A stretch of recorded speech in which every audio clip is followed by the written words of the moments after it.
So ito na nga, si Digong 'di ba, as usual, 'di ba pinagtanggol na nga ni Senator Amy sa iba't ibang mga ano, et cetera, et cetera. Alam naman natin yung ano, pinagagawa ni Digong recently at yung, mga anak niya. So, rewind lang tayo, rewind. Rewind lang tayo ng konti. Yan, rewind din. Recap pala, recap.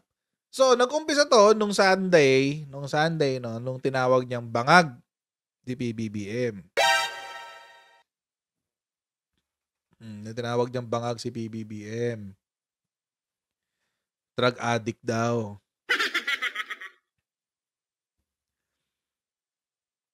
Drug addict daw. Sabi, ha? Saan na ba yung sinabi niya? Senator Amy. Hirap tuloy seryosohin ni Senator Amy. Nakakaloka.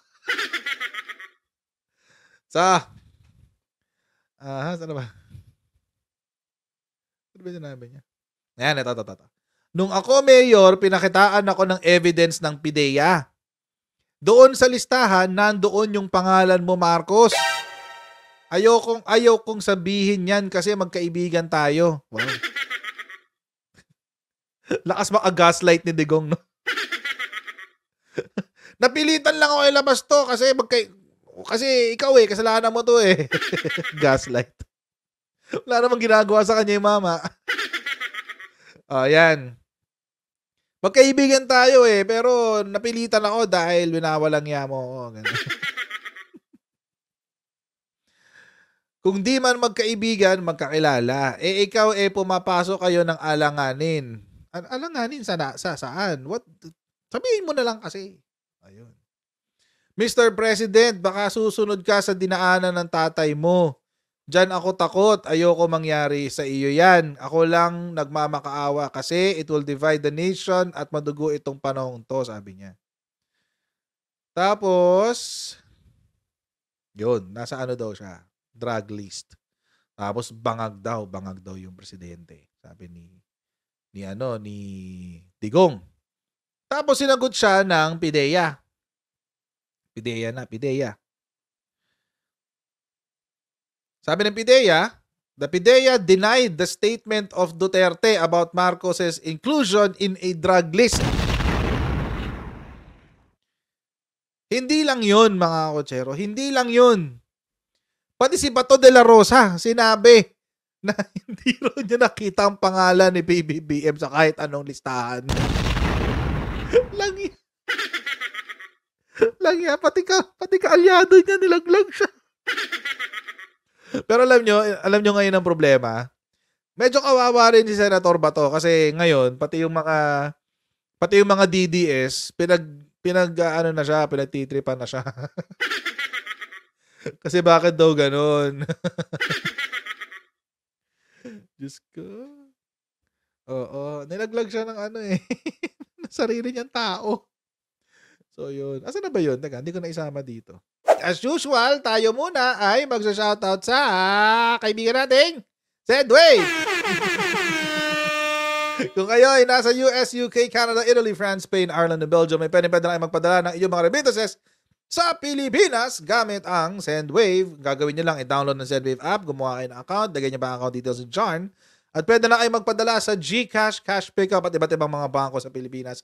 At kapag ginamit nyo pa kayong promo code na Coach Jared, ay pwede pa kayo makakuha ng karagdagang $20 free credit. Ayan, kaya gamitin na si Sendwave for all of your remittance needs.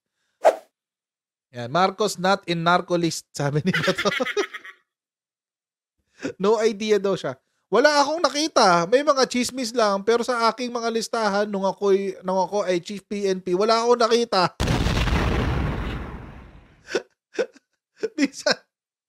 Minsan hindi ko alam kung si Bato, si Senator Bato is may pagka-naive ng konti or talagang very sincere lang talaga siya. Very sincere and naive, or minsan hindi mo alam kung naglalaro ng politika o gano'n eh. So yun yung sinabi niya. Hindi pa raw niya nakita, wala raw siya nakakikita, di ba? Nakakaloka, grabe. Wala daw siya nakita, guys. So ayun. Tapos dahil napahiya nga si Digong, dahil sinopla siya ng PIDEA, tapos sinopla pa siya ng tao niya. Ang ginawa niya, nag-press con ulit. Yan, press con ulit. Ang tagal naman pumasok ng Ayan. Mag-drug test na lang tayong dalawa, Mr. President. Drug test na lang tayong dalawa. Yun. Bakit? Kasi wala siyang maipakitang listahan eh. Di ba? Kung wala kang maipakitang ebidensya, you force the other party to reveal evidence. Ganun lang yun. Siyempre, abogado. Si attorney. Si FPRRD is a lawyer. He's precise. He's strategic. Oo. He's art of war. He's a political genius. Dahil walang ebidensyang mailabas si Digong, pupersahin na lang niya yung kabila na maglabas ng ebidensya. Diba? Drug test tayo. Oo, mag-drug test tayong dalawa. Kasi tingnan natin kung sino yung nagdodroga talaga. Oo. Pag hindi ka nag-drug test, adik ka. Ganyan yung ibig sabihin nun eh. Either or yan eh. Either we take the drug test, or if we don't take the drug test, then you're an addict.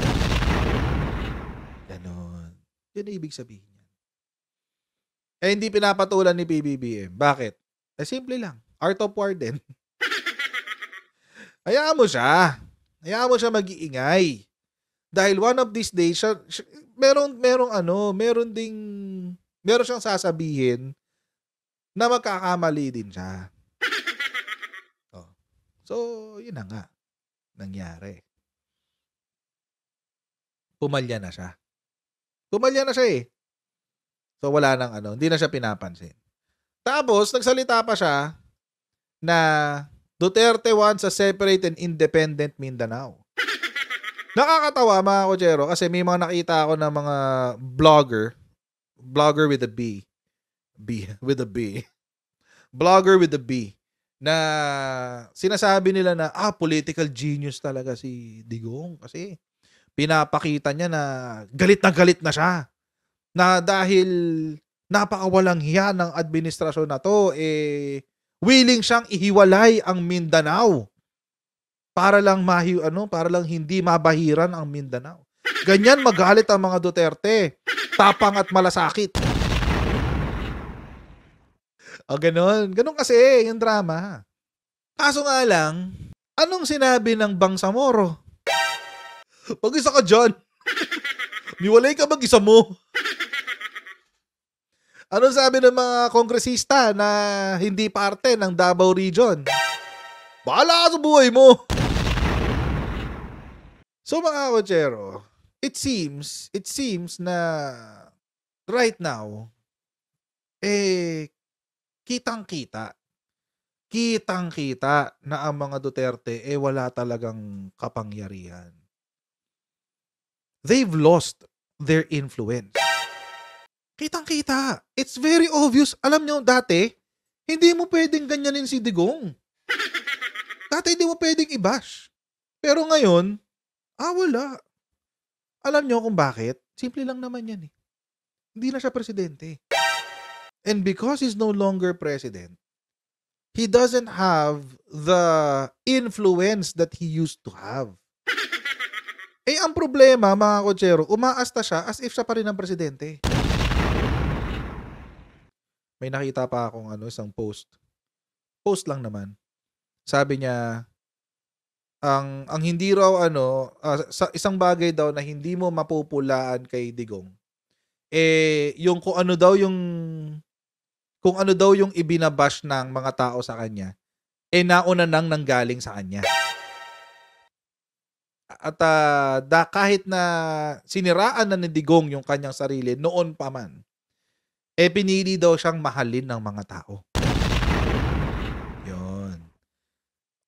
Kung tutuusin nga naman, si Digong na yung sumira sa kanyang sariling pangalan. Totoo yun. Sa kanya naman nanggaling yung salitang fentanyl.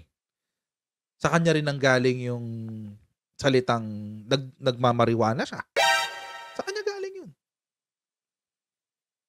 Sa kanya nang galing yung mga salitang kill them all. Sa kanya nang galing lahat yun. Pero ang sabi, dahil ganun siya kamahal ng mga tao, na kahit sinisiraan na niya yung kanyang sarili, mahal na mahal pa rin siya ng mga tao. Totoo rin naman. May mga taong mahal na mahal talaga siya. Totoo naman. Hindi natin kokontrahin yun.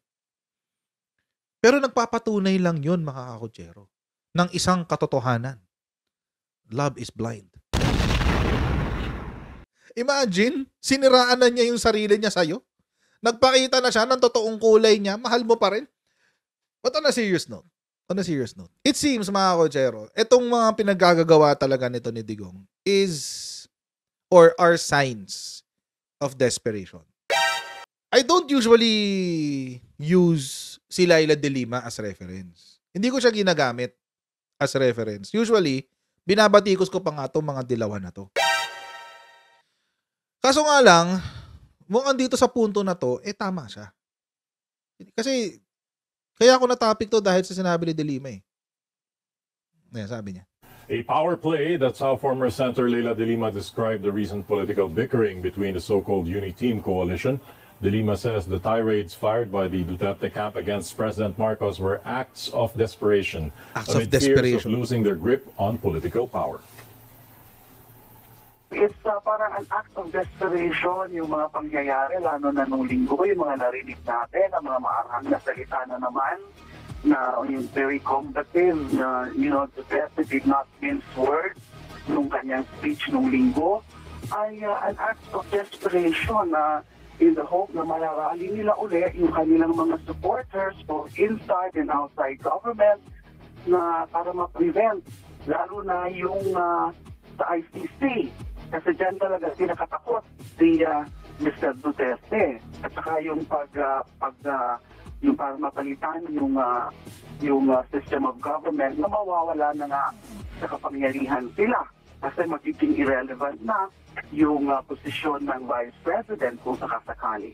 The Marcos camp is that ayaw na nila makipag-divide ng spoils of the electoral victory in 2022.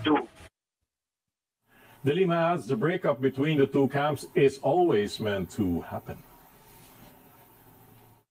May dalawa kampo na nakikita na nagbabakbakan, nagbe-break up na nagsimula na. Yung talaga namang mangyayari yun. Although sabi nga ng iba, napaaga lang.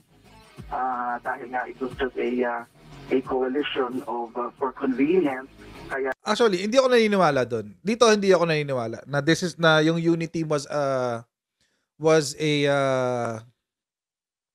what do you call this? A coalition of convenience. No, I don't think it was the case.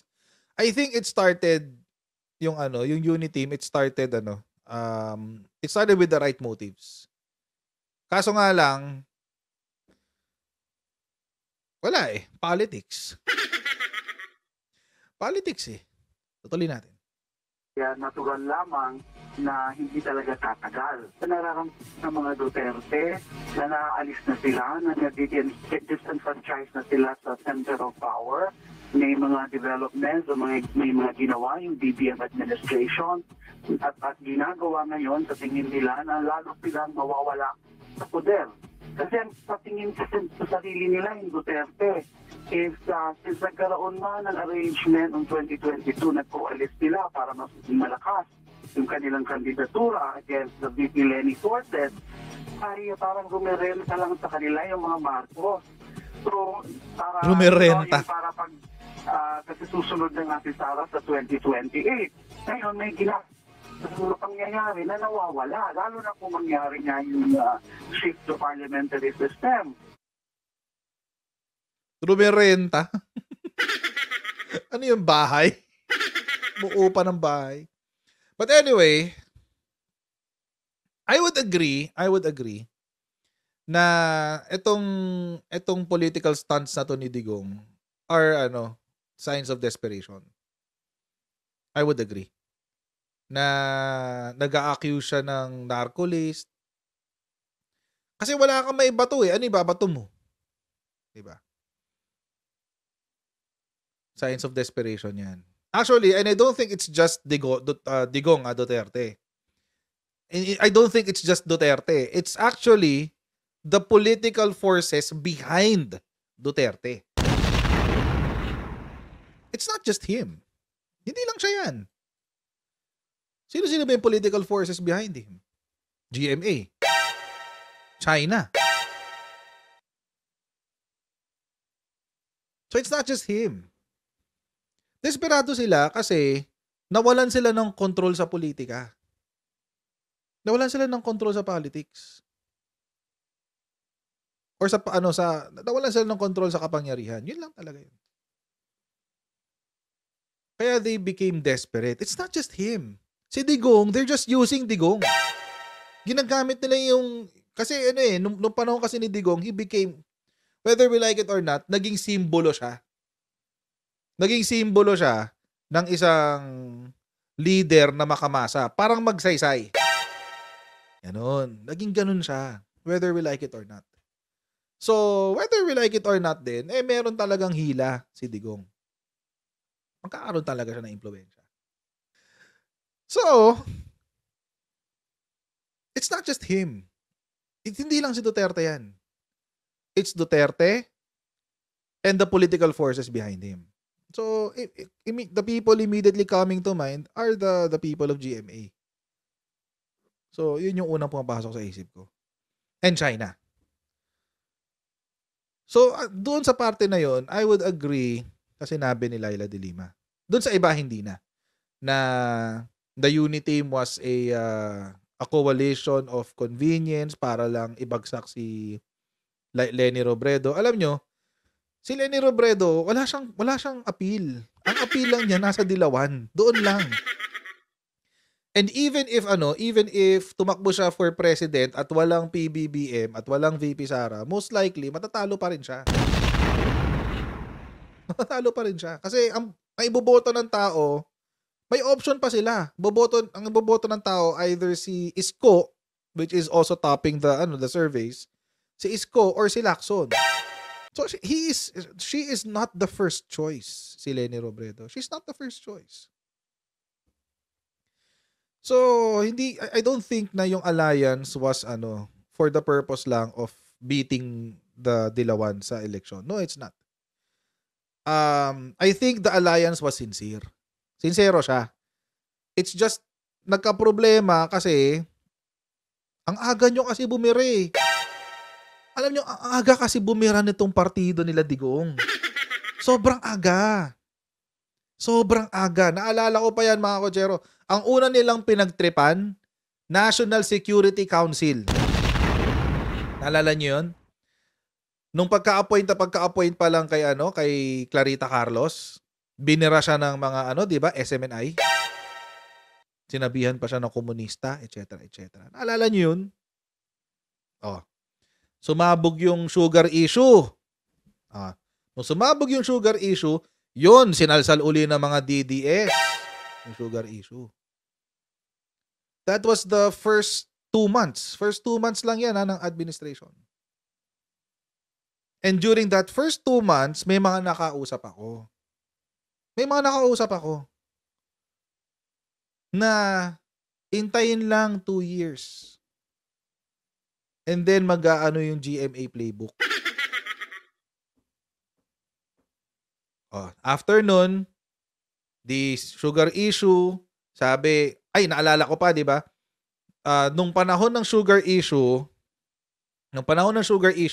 doon na nauso yung term na budol. Doon na nauso yung term na budol. Nung panahon ng sugar issue. Yan. So, nung pumasok yung issue ng sibuyas at F1, yun ang palaging ginagamit. Nabudol ako ng boto. Nabudol ako. Alala nyo? Sino lang ang gumagamit niyan? Yung mga DDS. Pansinin nyo. Yun lang ang laging sinasabi. Nabudol ako. Ayan. Tapos, pumasok ang 2023, January, nagpunta ng China si PBBM. February, nagka-EDCA. Ano nangyari? Tumuloy ngayon. Nabudol ako. Akala ko ganito. Akala ko enemies to no one, friends to everyone, etc. etc. Budol ako. Budol. Yun. Alam ko yan, mga kochero, kasi syempre, political vlogger tayo, current events commentator. Kaya ganon. Napagdaanan natin lahat. Tapos, yun. Nagtuloy-tuloy na siya. So, simula nung sugar order number 4 yata or number 5. Simula nung issue sa asukal, hanggang doon sa punto ng EDCA, hanggang doon sa 20 pesos na bigas. Sino lang ba nagsasalita ng ganyan? Mga DDS lang. Dahil yung nag-uumpisa ng gulo or nag-uumpisa ng batikos ay nanggagaling sa side ng DDS, you cannot expect the other side na hindi sumagot. Siyempre sasagot. Hindi pwedeng kayo lang. Diba? Hindi pwedeng kayo lang. Sasagot. Nung sumagot, yan. Doon na nag-umpisa yung medyo divide na. Before mga March, April, nag-uumpisa ng magkalamat yung mga supporters. Nag-aaway-away ng unti-unti. Yan. Pagpasok ng April, May, tambalos-los issue. Ayun na yun. Yun na talaga yun. Doon na yung umpisa talaga ng lumalaking lamat sa at least sa mga supporters. Sa mga supporters muna. And then, pumasok ngayon later ng 2023, pumalo naman yung confidential funds. Yun. Nung confidential funds, wala na. Wala na. Durog na talaga. So, yun ang buong history niyan. Ang aga nyo kasi bumatikos. It's your fault. Really. You set yourself up to self-destruction. Ay, meron pa pala. Yung sa DOT, yung Department of Tourism. Yung Love the Philippines. Well, personally, hindi ko gusto yung pangalan na Love the Philippines. Ang pangit. Pero, well, what do you do? What can you do? It's only a name. It's only a name. Nabawasan ba tayo ng Nabawasan ba tayo ng... Iko-correct ko lang yung sinabi dito. Una daw niya narinig yung salitang budol kay Maharlika. No, si Maharlika, pinikap lang yun. Pinikap lang yan. Don't forget, mga kochero. During that time, may mga GC kaming lahat. Kasama pa ako nun sa mga GC. May mga GC kaming lahat. At nag-uusap kami sa mga GC. Alam ko lahat yan. Tapos nakakausap ko sila in person. Pag may event, nakikita ko sila, nakakausap ko sila. So, yun. No, hindi yan kay Bantag. Hindi yan kay Bantag. Sa mga vloggers nag-umpisa yan. Sa mga GC ng vloggers nag-umpisa yan. Paniwala kayo. Alam ko yan kasi nandoon ako sa mga GC nila during that time.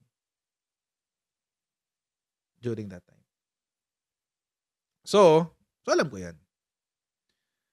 What else? Tawag dito. So yun. So up until the point na ito nga yung sa confidential funds. Na-threaten sila kasi pardon my friends, my French, the shit hit the fan.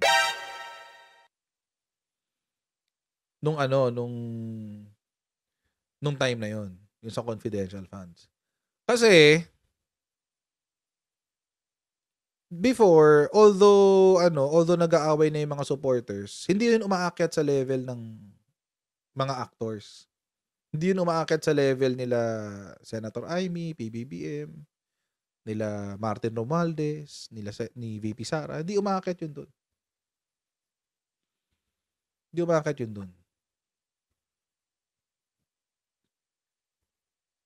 Pero,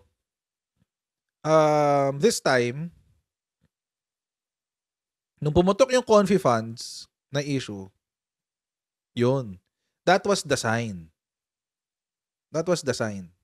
Na wala na. Tapos na. Kailangan nang bumukod. And napag-uusapan din namin yan in some groups. So, may mga nakakausap ako may mga nakakaalam pa sa nangyayari sa loob.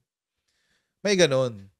Ang meron pa nga nagsabi sa amin, sabi, kasi si Martin he drew the line.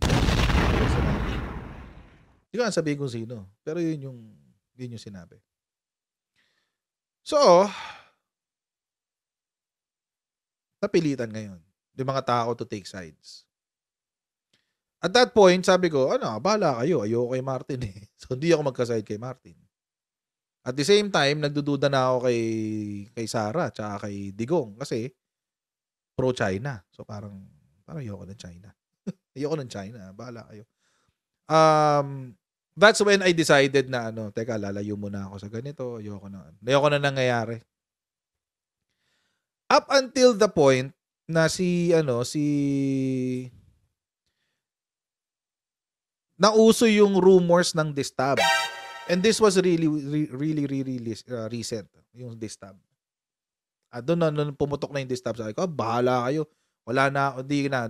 Ayoko na suportahan ng Digong. Wala na. Kasi alam ko na yung pupuntahan nun eh. That's the GMA playbook already.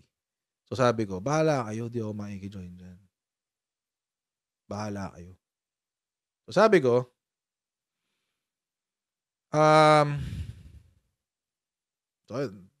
so that's why we are here right now. Marami nagsasabi, nagbago raw ako ng tono. Well, it is what it is. Kasi I use my brain. Gumagamit kasi akong utak. Hindi ako nabulag ng pag-ibig. Hindi ako nabulag ng pag-ibig. No. So, and as much as I want to support both camps, yung unity team pa rin. Kaso ang hirap na eh. Ang hirap ng suportahan eh. Pareho. Wala na. Ano pang susuportahan mo sa kanila? Nagkakampanyahan na sila ng hiwalay. Diba? Kaya itong publicity stunt na to ni Digong, it's really signs of desperation. Gusto pa nilang humatak nang pwede pa nilang ihatakin. Kaso nga lang, ang problema,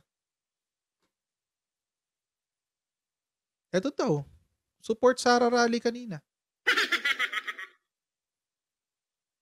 Partida, holiday pa ngayon. Holiday pa kahapon, di ba?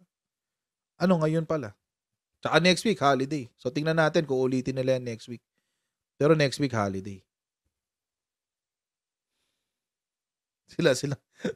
Para silang field trip, sabi ni Cesar Chu. Para silang field trip daw. Di ba?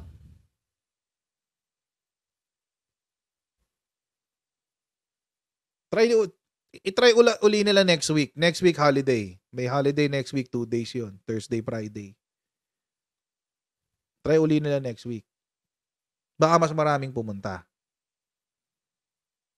Kaso nga lang, ayan. Kaso tapos meron pang nag-send sa akin ng screenshot. Tingnan nyo, yung problema talaga sa kaya ingat kayo sa mga pinagpo-post nyo sa screenshot. Sa Facebook. Ang sabi, Good AM, obligado ako pumunta mamaya kasama 4 na pinasok ko. Sa tupad, 4 yung pinasok ko. Sino ang nag-oobliga sa inyo na pumunta sa Sarana? District leader ng Manila. Leader ng congressman dyan sa inyo? Obligado sila papuntahin kami.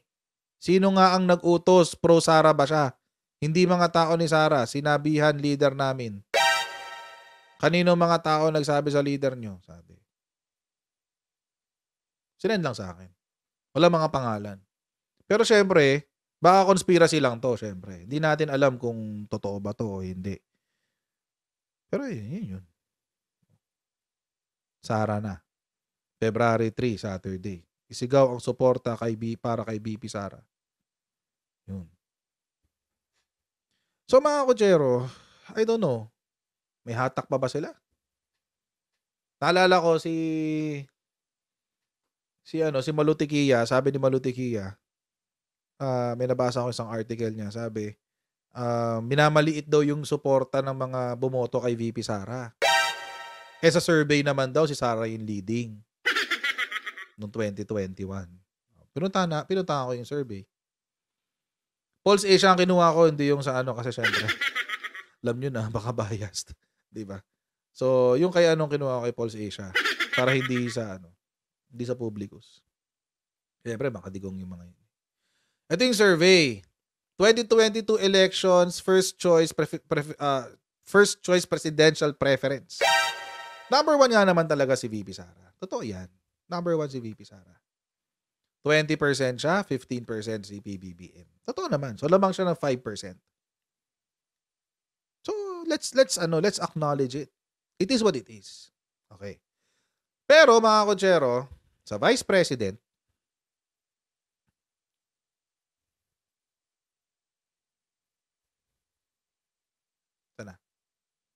yan, Vice President.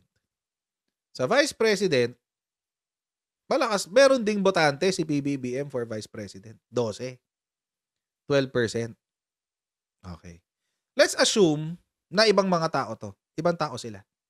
Assume natin ibang tao sila. Yan. So may 12% siya. Yan. Ngayon, nangyari, September ito. Ibig sabihin, wala pang filing ng Certificate of Candidacy. Bakit? Kasi ang filing ng Certificate of Candidacy, October yon, last week ng October hanggang first week ng November. So wala pa. Wala pa talaga siya. So yun, September 6 to 11, 2021. Fast forward tayo to December 21. So tapos na. Tapos na yung filing ng COC, nakapag-decide na yung mga kandidato. Ito ngayon yung survey.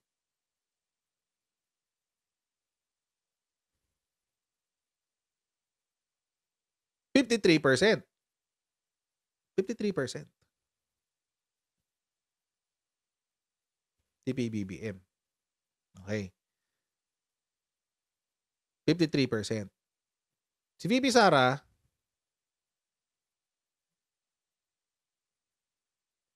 45%. Nung time na nakapag-desisyon na sila kung saan sila tatakbo. Bakit po? Bakit mas malaki kay PBBM? Kasi ganito, mga kotsero. Simple lang naman i-explain yan. Yung September 21, September 2021,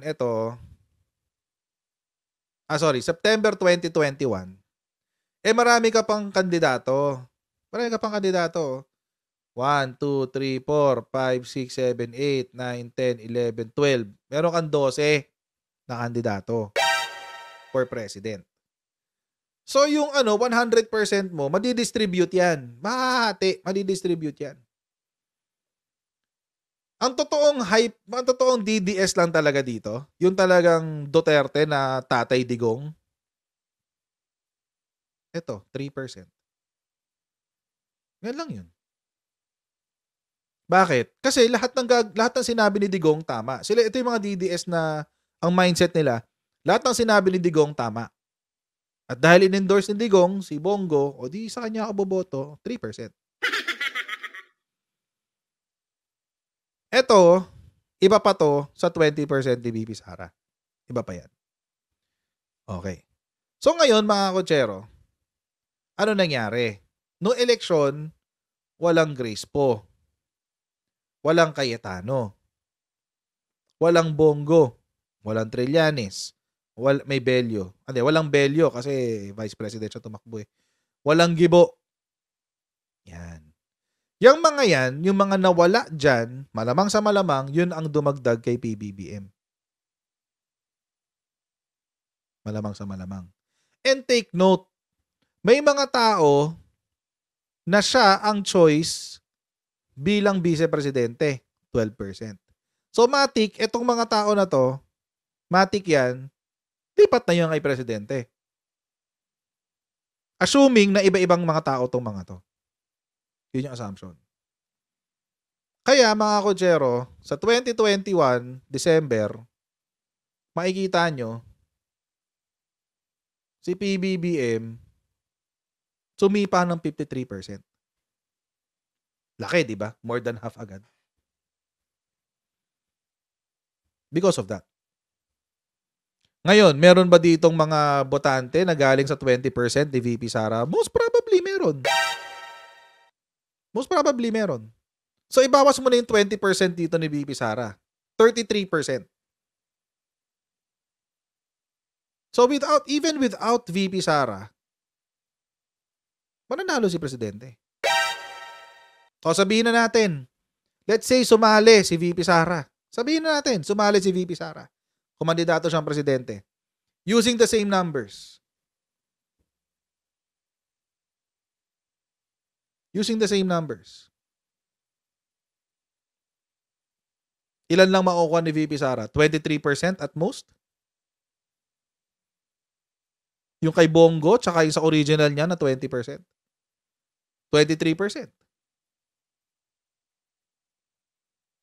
Compared mo sa 33 ni PBBM.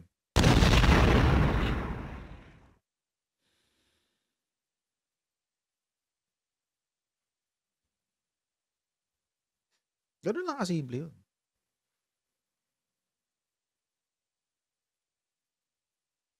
Ngayon, dito sa 45 ni VP Sara, sa 45 niya, assume natin na yung 20%, yun pa rin yung dati. Na iboboto siya bilang presidente. O ano yung 20%? Ano ngayon yung 25%? Eh di yun yung mga nawala. Yun yung mga dumagdag sa kanya dahil nawala yung mga naunang kandidato sa unang survey. Plus the 3% ni Bongo.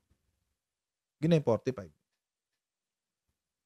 Yun yung ibig nating sabihin. So, okay lang naman. Alam niyo sa akin, walang problemang sabihin na na nagtulungan sila. Si PBBM tsaka si VP Sara para manalo. Walang problema sa akin yung nagtulungan talaga naman sila. Nagtulungan talaga sila. Yung boto, malaking boto ng isa at yung malaking boto ng isa nagsama, o di sure win nga naman. Pero para sabihin na kung wala kaming DDS, matatalo si PBBM. No, it's not true. The numbers don't lie. The numbers don't lie. Tayo, pwede pa tayo magsinungaling. Pero ang numero, malabo. So it is what it is. Tanggapin na lang natin na right now, it's actually very sad. Nakakalungkot na umabot sa ganitong punto na si Digong is in desperation mode. Yung kampo ni Digong is in desperation mode. Kaya rin siguro nakapagsalita si Baste kay Madam Amy. Kay Senator Amy.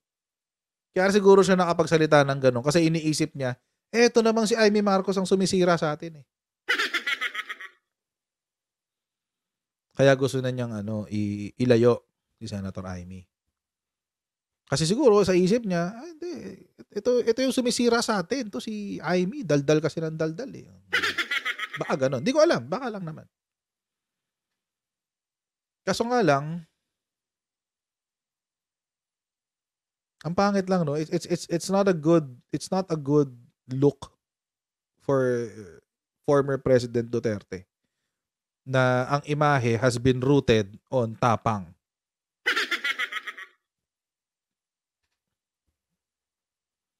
Diba? His image has been always tapang. Kasi if you're showing signs of desperation, hindi na tapang yun. Desperation na yun. Yun lang. Ang pangit lang. I hope they wake up to the reality na they can't do this alone. They can't. Hindi kaya. At habang pinagpapatuloy nila yung ganitong pinaggagawa nila, they're assuring themselves of their political extinction.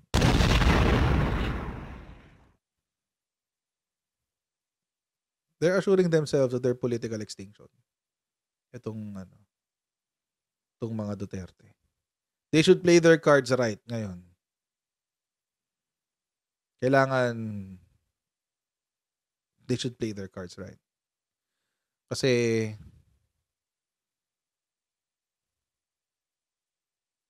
wala eh.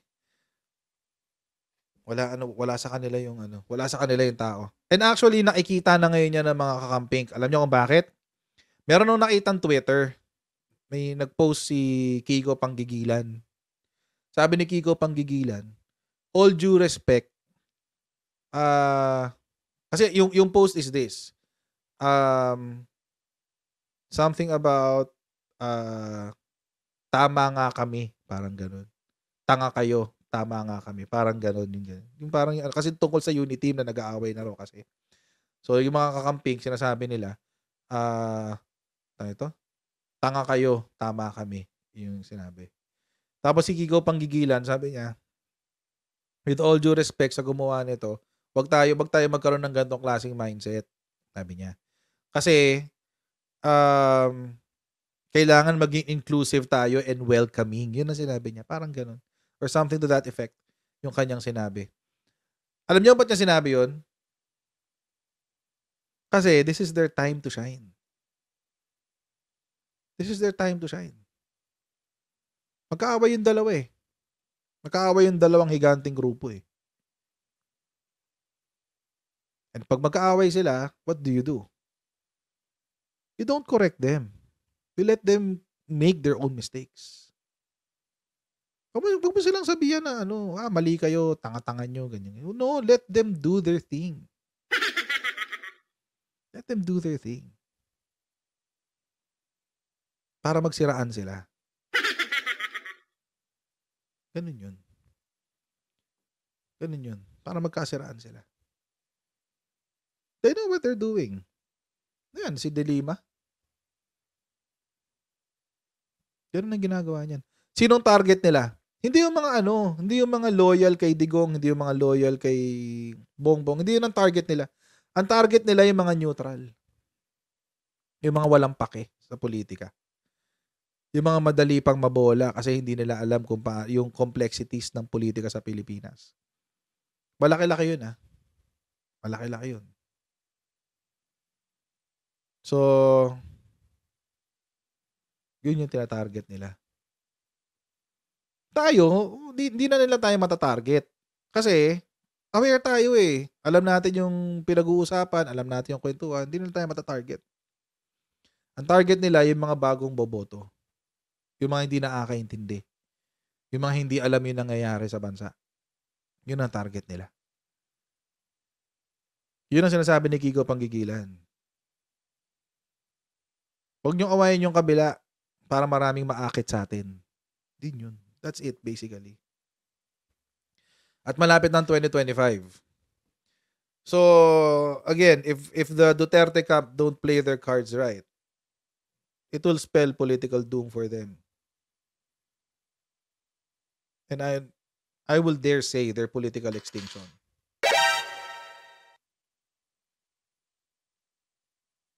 I would dare say that.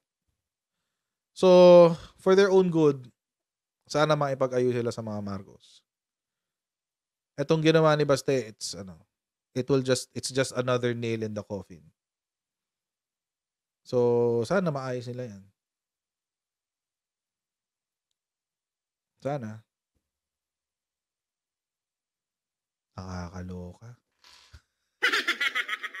Nakakaloka. Word of the night nakakaloka.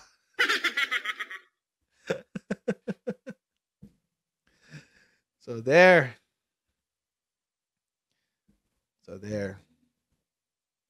Si PBBM is playing his cards right. Ngayon, he has nothing to lose.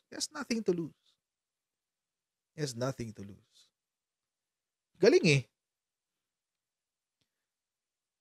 Hindi mo alam yung yung epekto ng nagpapakita ng results. I mean, for the longest time, mababa ang ani natin ng bigas. Pero ngayon, nagkaroon tayo ng, maliit lang naman, 1.5% increase sa ating pag-aani ng bigas. But 1.5% is still 1.5% increase At least hindi decrease, di ba?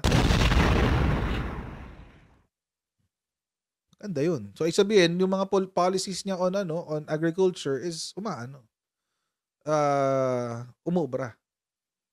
Bumaba ang inflation, bumagal ang inflation, tumaas ang employment, bumaba ang unemployment, bumaba ang poverty rate. So, his policies are working. The results will speak for itself. You don't have to really defend yourself. Ang problema lang dito sa admin natin ngayon, they don't know how to communicate. Di sila marunong makipag-usap. Yung mga achievement nila, sila lang nakakaintindihan. Hindi naiintindihan ng ordinaryong tao. Saan naman magaling itong kabilang kampo? Magaling sila doon makipagkwentuhan sa ordinaryong tao. Kuhang-kuha nila. Yun ang kailangan yung PCO, Presidential Communications Office, palpak kayo. Totoo lang, palpak talaga kayo. Palpak na kayo noon, palpak pa rin kayo. Imagine. Dami-dami na na-accomplish, di nyo man lang maikwento. Anyway. So, yun.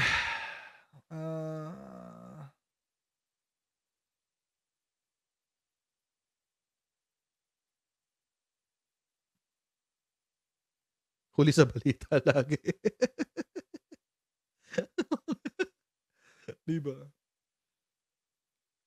Correct. Christian Manuba. Sabi niya, napaka-technical kasi ng kwento ni PCO. Ayun sabi niya. Napaka-technical kasi magkwento ni PCO. Totoo yan. Hindi sila marunong mag-simplify. Diyos ko. Ano ngayon? Kung tumaas ng 1.5% ang ating ani, what does that mean? Ano ibig sabihin nun? Diba? It means, mas marami tayong bigas ngayon sa Pilipinas. Mas marami tayong bigas, mas konting i-import. Mas konting i-import, mas mababang presyo ng bigas. Mahirap bang i-connect yun? PCO, do your job, please. PCO. Diyos ko. Diba, do your job. Sayang. Buti na nababalita naman sa PTV. Oo nga. Buti lang kinakarga ni... si PTV, konti lang nanonood dyan. Buti kinakarga ni UNTV, kamo. Diba? Anyway. Nakakaloka.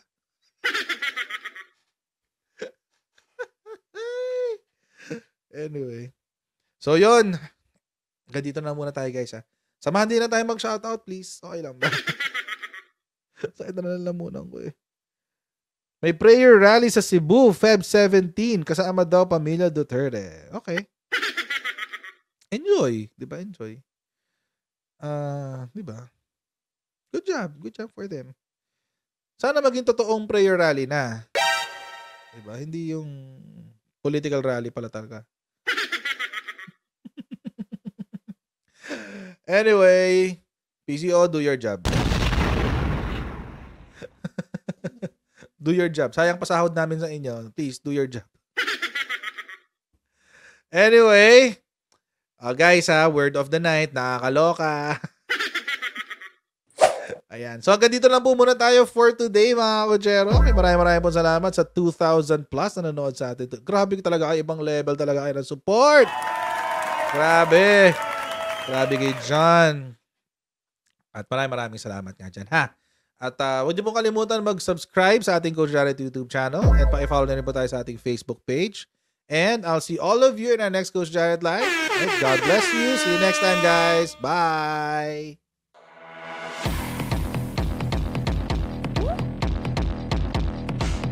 Pag ganun, huwag natin gawing tanga mga Pilipino. Mas maganda kasi nasa lugar ka ng tama kaysa yung pinipilit mo yung pagkakamali.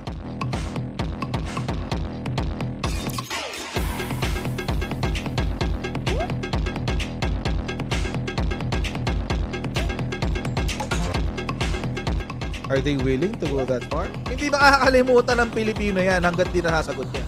Sino ngayon nagsasabi ng totoo?